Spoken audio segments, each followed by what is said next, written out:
हाँ, अस्सलाम वालेकुम। अच्छा, क्लास स्टार्ट करते हैं। और हमारा जो आज जो टॉपिक है वो है हमारे पास ग्लाइकोलाइसिस एंड पायरुवेट डिहाइड्रोजिनेज। लेकिन उस चैप्टर से पहले कुछ चीज़ें हैं, कुछ टर्मिनोलॉजीज हैं, ताकि उसको हम पहले एक्सप्लेन करें, फिर बाद में हम ग्लाइकोलाइसिस की तरफ चले जाएंगे। ठीक है। अब पहला जो है ना, हमारे पास आप लोगों को पता होना चाहिए कि ग्लाइकोलाइसिस का मतलब क्या होता है। यह आगे हम ये पाथवे अभी हम पढ़ेंगे। सही है। ग्लाइकोलाइसिस ग्लाइकोलाइसिस का मतलब ये होता है कि ग्लाइको मीन्स ग्लूकोज, और लाइसिस का मतलब होता है ब्रेक डाउन। ठीक है। तो बेसिकली चैप्टर भी ग्लाइकोलाइसिस है, चैप्टर का नाम भी ग्लाइकोलाइसिस एंड पायरुवेट डिहाइड्रोजिनेज है। पायरुवेट डिहाइड्रोजिनेज एक एंजाइम है, आगे हम पढ़ेंगे इसको डिटेल में। पहले हम ग्लाइकोलाइसिस का मतलब यही होता है कि glyco means glucose, lysis mean break down. एक ग्लूकोज को हम तोड़ के इससे पायरुवेट बनाते हैं, इसको हम कहेंगे ग्लाइकोलाइसिस। ठीक है ना। बहुत बड़ी बात है, अभी हम नेक्स्ट जाके हम इनको एक्सप्लेन करेंगे। इसके बाद जो है ना, हमारे पास कुछ वो है कि जैसे कि फॉर एग्जांपल हमारे पास दो ग्लूकोज है।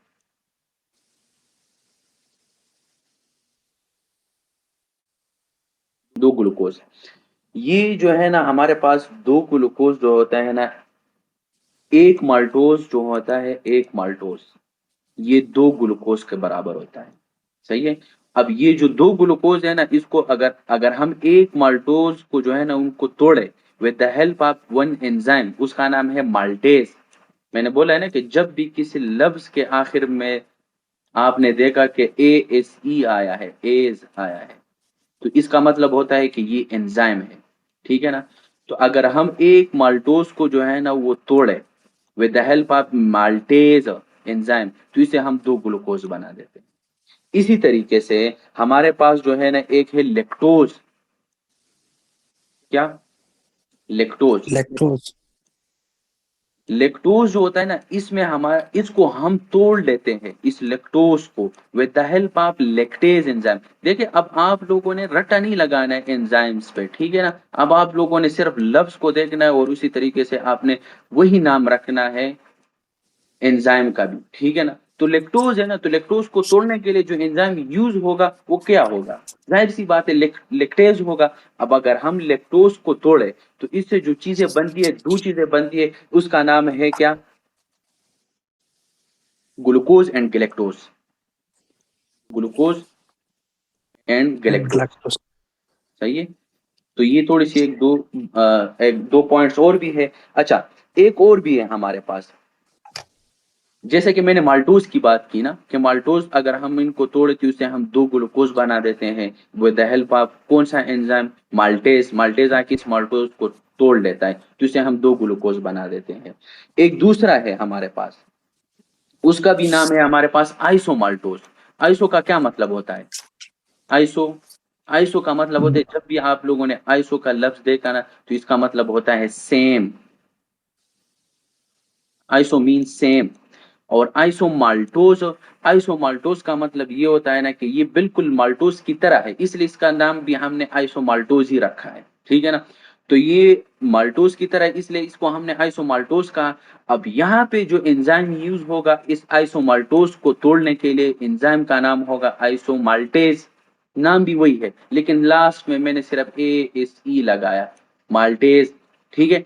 अब तो इससे भी हम भी दो ग्लूकोज बना देते हैं। जैसे माल्टोज से हमने दो ग्लूकोज बनाए, इस तरीके से हमने आइसोमाल्टोज से भी दो ग्लूकोज बना देते हैं। ठीक है। अब फिर इसके बाद जो है ना, हमने एक और भी पढ़ा, क्या नाम है, इलेक्ट्रोज पढ़ा। फिर इसके बाद जो लास्ट वाला है ना, वो है सुक्रोज। थोड़ा सा मैं इनको,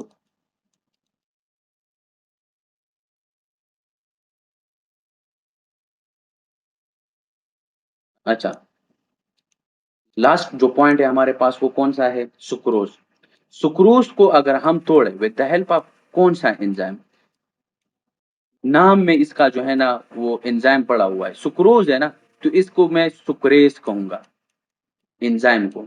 ये सुक्रेज एंजाइम आएगा और इस सुक्रोज को तोड़ेगा, इससे 2 चीज़ें बनाएगा और वो है ग्लूकोज़ प्लस फ्रुक्टोज़। 2 चीज़ें बनाएँगे, ग्लूकोज़ प्लस फ्रुक्टोज़। ठीक है? ये चीज़ें हम बनाएँगे, ठीक है ना? तो ये थोड़ा पहले ग्लाइकोलाइसिस की से पहले ये थोड़ी-सी वो चीज़ें थी, टर्मिनोलॉजी थी, तो ये हमने क्लियर करना था। बाकी जो है ना अब हम पीपीटी की तरफ चले जाते हैं। पीपीटी में हम देखें अब चैप्टर का नाम भी है यही है glycolysis and pyruvate dehydrogenase chapter number 12 है, ठीक है?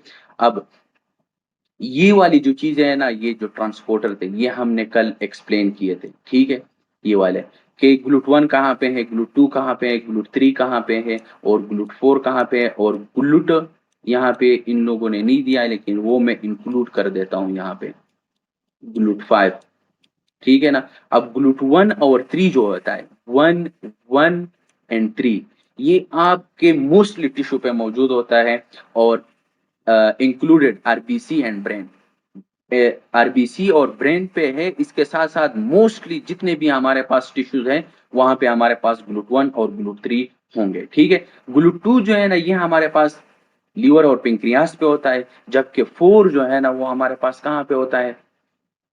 मसल टिश्यू, ये जो मसल्स हैं हमारे पास और एडाइपोज टिश्यू है, यहाँ पे हमारे पास कौन-से होंगे? ये ग्लूट4 होंगे। आप अगर फिर भी भूल जाते हो ना कि यार ये 4 कब तो ऐसे याद रखना है कि ये जो 4x4 गाड़ियाँ होती है ना, वो बड़े ताकतवर गाड़ियाँ होती है जो पहाड़ों पे चलते हैं वो गाड़ियाँ उसको हम कहते हैं 4x4 गाड़ियाँ। तो जो 4x4 गाड़ी है ना वो बड़े पावरफुल होते हैं। तो इंसान के जिस्म में भी, इंसानी बॉडी में भी पावरफुल चीज़ें होती है जैसे कि मसल्स हैं, ये पावरफुल चीज़ें हैं और इस तरह एडिपोज़ टिश्यू है। इसलिए मैं एडिपोज़ टिश्यू को पावरफुल कहता हूँ क्योंकि जब आप फास्टिंग में होते हो ना तो ये आपको हेल्प कर देता है, यहाँ से फैट्स टूट जाते हैं और आपके पास जो है ना ब्लड में आप लीवर के पास आ जाते हैं और उससे हम ग्लूकोज़ बनाते हैं और ब्लड में डाल देते हैं। इसलिए ये इसको मैं 4x4 गाड़ी की तरह मैं इनको वो कर देता हूँ, ठीक है? तो ये हमारे पास ग्लूट4 तो इस तरीके से आप लोगों ने याद रखना है कि जो ग्लूट4 है ना, वो हमारे पास कहाँ पे है 4x4 आपके इंसान की जिस्म में जो ताकतवर चीज़ है, जो पावरफुल चीज़ है, जो 4x4 गाड़ी की तरह काम करता है, वो कौन से हैं हमारे जिस्म में मसल और एडाइपोज टिश्यू, तो वहाँ पे ग्लूट4 है। 1-3 मोस्टली टिश्यू पे है, इनको तो आप ज़हन में रख लें कि मोस्टली टिश्यू पे मौजूद होते हैं, लेकिन इंक्लूडेड आरबीसी और ब्रेन ये बहुत अहम है। यहाँ पे हमारे पास 1 और 3 होते हैं। इसके अलावा जो 5 है ना वो स्पर्म पे होता है। तो आप लोग इसको 5 को अगर आप पाइप बोलो मतलब एफ की जगह अगर आप पी बोलो पीआईवीई पायो तो ये नहीं वो उसके जुगाड़ जिसको बोलते हैं ना ये वही है। वो तरीका बता रहा हूँ, याद करने का तरीका है ये कि ताकि बाद में भूले ना। तो इसको इसी तरीके से याद रखो कि जो 5 है ना वो स्पर्म पे है। तो पाइप स्पर्म इस तरीके से याद रखो। बाकी जो है ना 2 रह गया है तो 2 जो है ना लिवर और पैंक्रियाज। तो ये आप लोगों ने ये याद रखना है, ठीक है ना?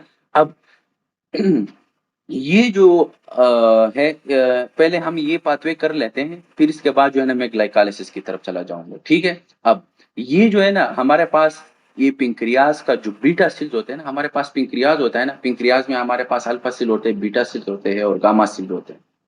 बाकी चीज़ हम पैथोलॉजी में एक्सप्लेन करेंगे। यहाँ पे सिर्फ़ आप लोगों ने देखना है कि हमारे पैंक्रियाज़ को किस तरह पता चल जाता है कि भाई साहब बाहर ग्लूकोज़ आया हुआ है, ब्लड में ग्लूकोज़ बहुत ज़्यादा है, तो आपने रिलीज़ होना है और इस इंसुलिन ने जब पैंक्रियाज़ से रिलीज़ होना है, तो ये मोस्टली टिश्यू के पास चला जाता है और वहाँ पे रिसेप्टर ट्रांसपोर्टर लगा देता है। जिस तरह हमने पिछले हार्मोन्स वाले चैप्टर में इन चीज़ को एक्सप्लेन किया था कि जो इंसुलिन आता है ना, वो रिसेप्टर पे आके बाइंड हो जाता है, वो स्टिमुलेट होता है, ऑटोफॉस्फोराइलेशंस हो जाती है। फिर इसके बाद जो है ना वो सबस्ट्रेट आ जाते हैं, डोमेन आ जाते हैं। वो जो 3 डोमेन थे, एक डोमेन का ये काम था कि वो जो है ना जितने भी ट्रांसपोर्टर हमारे पास मौजूद थे साइड पे, वो जाके सेल मेम्ब्रेन पे लगा देते हैं। बाकी सेल्युलर लेवल पे काम कर देते हैं, और ट्रांसपोर्टर जो है ना वो बना देते हैं और उनको जो है ना ऊपर जाके सेल मेम्ब्रेन पे लगा देते हैं। अब वही चीज़ यहाँ पे इस पैंक्रियाज़ को किस तरह पता चल जाता है, यानी कि बाहर बहुत ज़्यादा ग्लूकोज़ आया है, तो भाई साहब हमने इंसुलिन को रिलीज़ करना है ताकि ये इंसुलिन वापस बाहर चला जाए और जितने भी हमारे पास सेल्स हैं उनके पास चला जाए और ये ग्लूकोज़ जो है ना ब्लड से अंदर लेके जाए।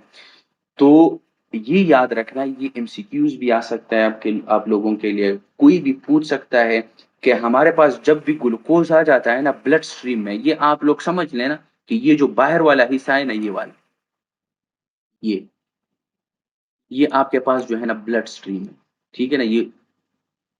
ये ब्लड स्ट्रीम है, ब्लड वेसल्स है। यहाँ पे ये जो रेड नज़र आ रहे हैं आपको, ये ग्लूकोज़ है हमारे पास, ठीक है ना? अब ये ग्लूकोज़ जो है ना वो और ये पेंक्रियाज़ का बीटा सेल है ये। ये सेल मेम्ब्रेन है पेंक्रियास का, बीटा सेल का, ठीक है? अब जैसे ग्लूकोज़ यहाँ पे बहुत ज़्यादा आ गया, तो पेंक्रियास के बीटा सेल्स ने इनको सेंस किया, इसको पता लग गया, इसने सूँघा कि हाँ यार, बाहर ग्लूकोज़ आया हुआ है। तो ये पूछ सकते हैं कि भाई हमारे पास वो कौन-सा सेल के जिस्म के अंदर वो कौन से सेल्स हैं कि वो ग्लूकोज़ को सेंस करते हैं। उनको पता लग जाता है, सेंसर है, glucose sensor, which of the following sales in your body they sense you the glucose. तो आप लोगों को पता होना चाहिए कि जो ग्लूकोज है हमारे पास वो सेंस करता है कौन से सेल, पेंक्रियास के बीटा सेल।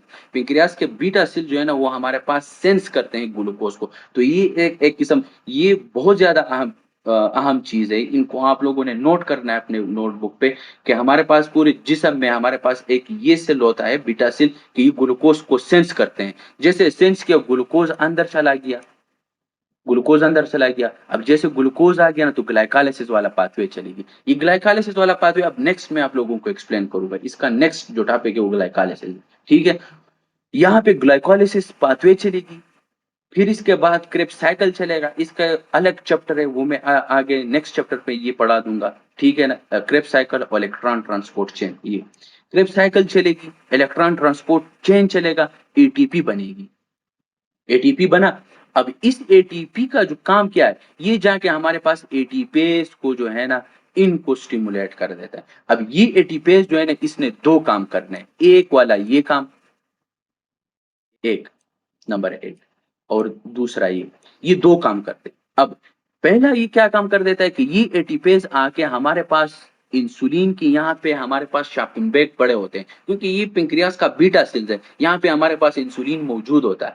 अब ये एटीपेज आके इस इंसुलिन, ये जो शापिंग है इसको बोलेगा कि भाई साहब आप इधर सोए हुए हो, बाहर बहुत ज्यादा ग्लूकोज आया है, आपने रिलीज होना है।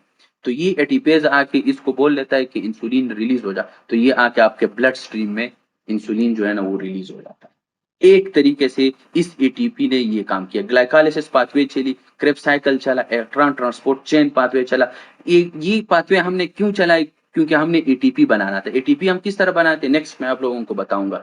अब एटीपी बना, तो ये जाके हमारे पास एटीपीएस को स्टिमुलेट कर देते कि भाई साहब आपने जाके इंसुलिन को बताना है कि इंसुलिन रिलीज हो जाए। इंसुलिन रिलीज हो गया। इंसुलिन यहाँ पे हमारे पास ये जो तेली है ना, ये शॉपिंग बैग पड़ी है, ये तेली है, ठीक है ना, शॉपर है, और ये इसमें इंसुलिन होता है। ये एटीपेज आके इसको बोल लेता है कि इंसुलिन रिलीज हो जाए, इंसुलिन रिलीज हो जाती है। एक काम ये हो गया, बहुत इजी, बहुत सिंपल, स्टेप बाय स्टेप हम जाएंगे, ठीक है?